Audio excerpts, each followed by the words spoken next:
Ces pêcheurs peuvent ne pas connaître le Codex Alimentarius, mais ils savent qu'à la fin de la journée, cette usine de transformation achètera leur prise.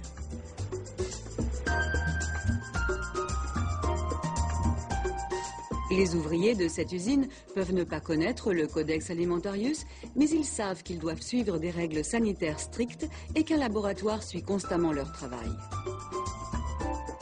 Les propriétaires de l'usine peuvent ne pas connaître le Codex Alimentarius, mais ils savent qu'ils peuvent exporter leurs poissons partout dans le monde.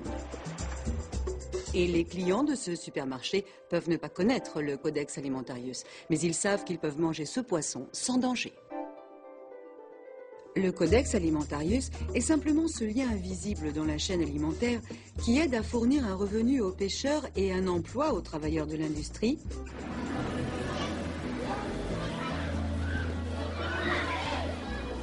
Le Codex Alimentarius, en latin code alimentaire, est l'ensemble des lignes directrices internationales proposées pour les compléments nutritionnels, dans la manipulation des aliments, la production et le commerce, qui est maintenant progressivement en cours de ratification dans les pays du monde entier, à partir de l'Union européenne, UE.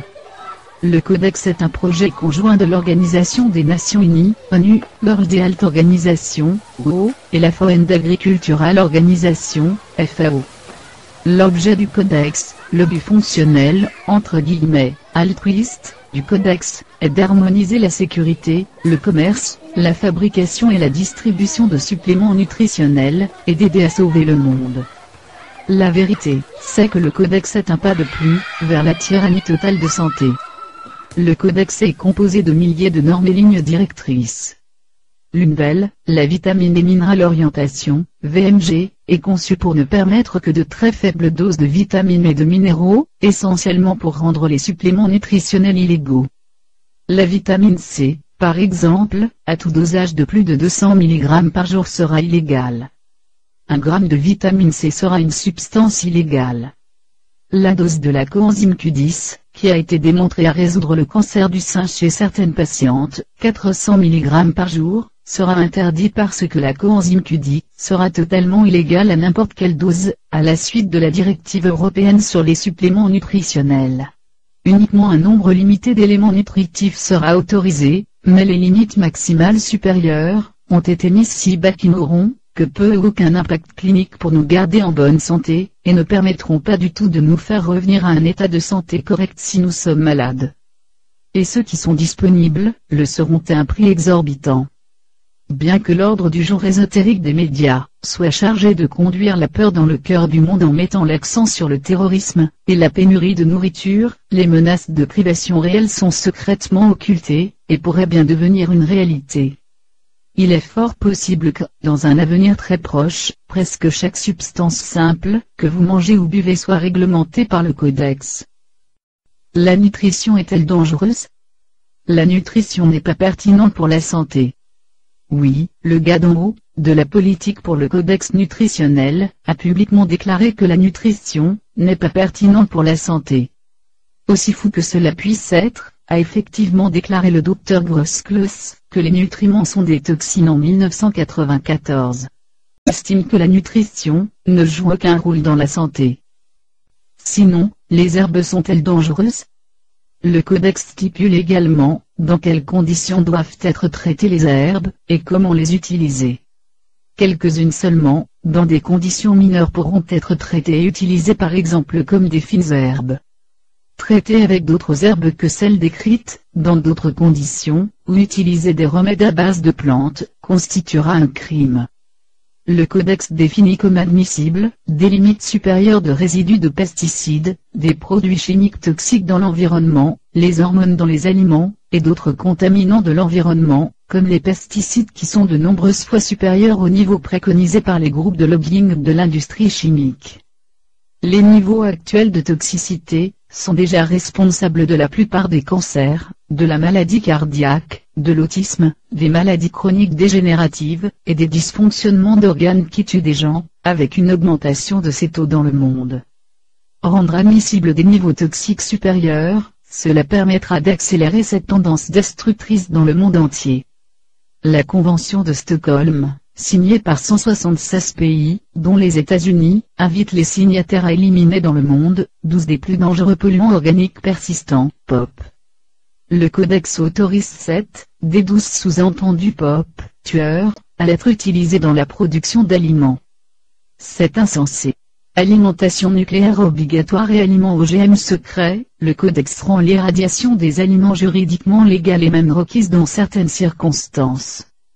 Sous le couvert de nous protéger des maladies issues de la nourriture fraîche d'origine, l'irradiation des aliments n'est pas un moyen convenu sain, ni n'est une procédure sûre, depuis qu'il existe des preuves scientifiques considérables, qui prouvent que les structures des protéines sont modifiées de façon insalubre par l'introduction de rayonnements ionisants dans les aliments avant qu'ils ne soient consommés.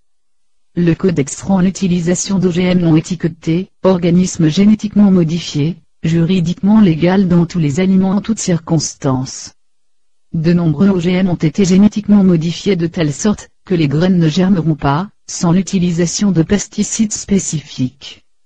En fait, la preuve scientifique est établie, et montre clairement que cela entraînera des affections congénitales, malformations à la naissance, de la fatigue, des sensibilités chimiques, des syndromes chroniques, l'asthme, les allergies sévères et une foule d'autres maladies, qui sont causées par l'exposition aux pesticides, que ces cultures exigent. Compléments alimentaires. Il n'est pas surprenant, qu'en utilisant leurs multiples milliards de dollars de budget de marketing, Big Pharma ait lancé une propagande médiatique massive pour peindre le codex en tant qu'un bénévole outil de protection des consommateurs, ainsi que d'entacher de façon négative l'image des suppléments naturels, et tromper les gens, qui les craindront et les considéreront dangereux, afin qu'ils prennent davantage de médicaments. 0 décès dû aux compléments alimentaires. Pardon ? Les suppléments sont-ils dangereux ? Les statistiques de l'US National Poison Data System prouvent le contraire. Selon l'édition 2008 du rapport annuel de l'Association américaine of Poison Control Santé, il n'y avait pas un seul mort par les suppléments nutritionnels, les vitamines, les herbes, ou les acides aminés. C'est ainsi. 0 décès. Si les suppléments nutritionnels étaient aussi dangereux, alors où sont donc les corps des victimes ? Contrairement à la propagande, dont vous avez probablement entendu parler du codex, il n'a rien à voir avec la protection des consommateurs. Rien. Le codex est basé sur la protection de la vache à lait, la prescription des médicaments. Et voici le bouquet, le codex est basé sur le code napoléonien, et non pas sur la loi commune. Cela signifie que, en vertu du codex, tout ce qui n'est pas explicitement autorisé est interdit. Sous la loi commune, nous estimons que rien de ce qui n'est explicitement interdit est autorisé. La variante est la différence entre la liberté de santé, et la tyrannie de la santé. Tout est une question d'argent, de pouvoir, et de contrôle. Le codex n'est rien de plus que Big Pharma dans le monde entier. Le contrôle est à l'ordre du jour, ainsi qu'un génocide à l'ordre du jour. Il s'agit d'une agression énorme sur l'humanité et sur la liberté de la santé. Malheureusement, une grande partie du peuple d'en bas, voit cela comme une bonne chose, que le charitable gouvernement, se soucie assez de nous pour nous protéger. Vous connaissez le vieil adage, d'une nation de moutons, il en résulte un gouvernement de loups. Le mondialisme est au coin de la rue.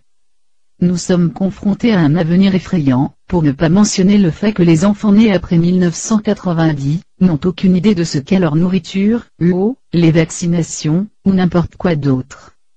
C'est leur conception. Nous serons lentement morts de faim par le manque de nutrition. Cela aussi est voulu par la mode. Les aliments irradiés, le lait et les jus de fruits pasteurisés, des virus pulvérisés sur notre viande, des produits chimiques pulvérisés sur les fruits et légumes, maintenant, nous sommes forcés sans notre consentement à manger des aliments génétiquement modifiés. Que pouvons-nous faire ? On ne fait plus d'agriculture, on fait de la gestion de pathologies végétales, ce qui n'est pas la même chose. C'est-à-dire qu'il faut amener au silo une plante malade. Donc il faut traiter au bon moment, etc. Donc vous ne mangez que de la plante malade et que des animaux malades. Et donc ça fait des gens malades, et la médecine vend ses médicaments. Et donc comme c'est les mêmes boîtes qui font tous les produits, cycle magnifique ça, c'est superbe ça.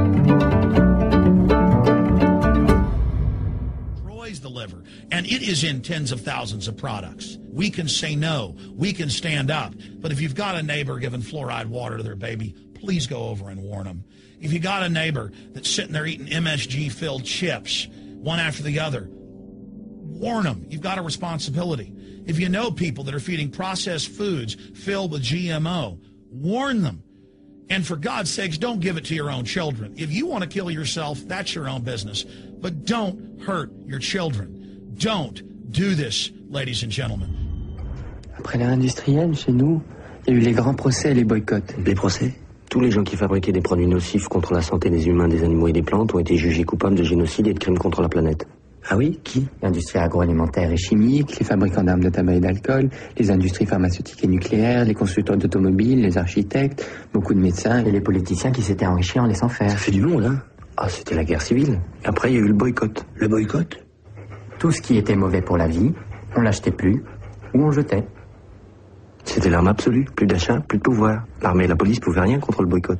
And so industry is starting to respond and at least give people who want a choice an option to not be forcibly medicated through the food and the water.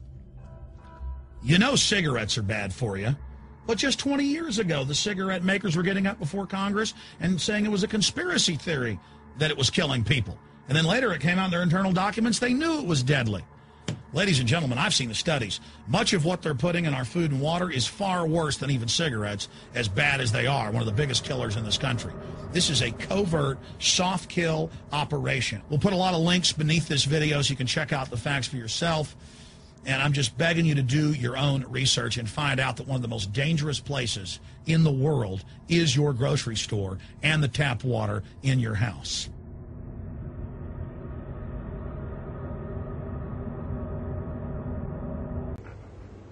C'était l'arme absolue. Plus d'achat, plus de pouvoir. L'armée et la police pouvaient rien contre le boycott.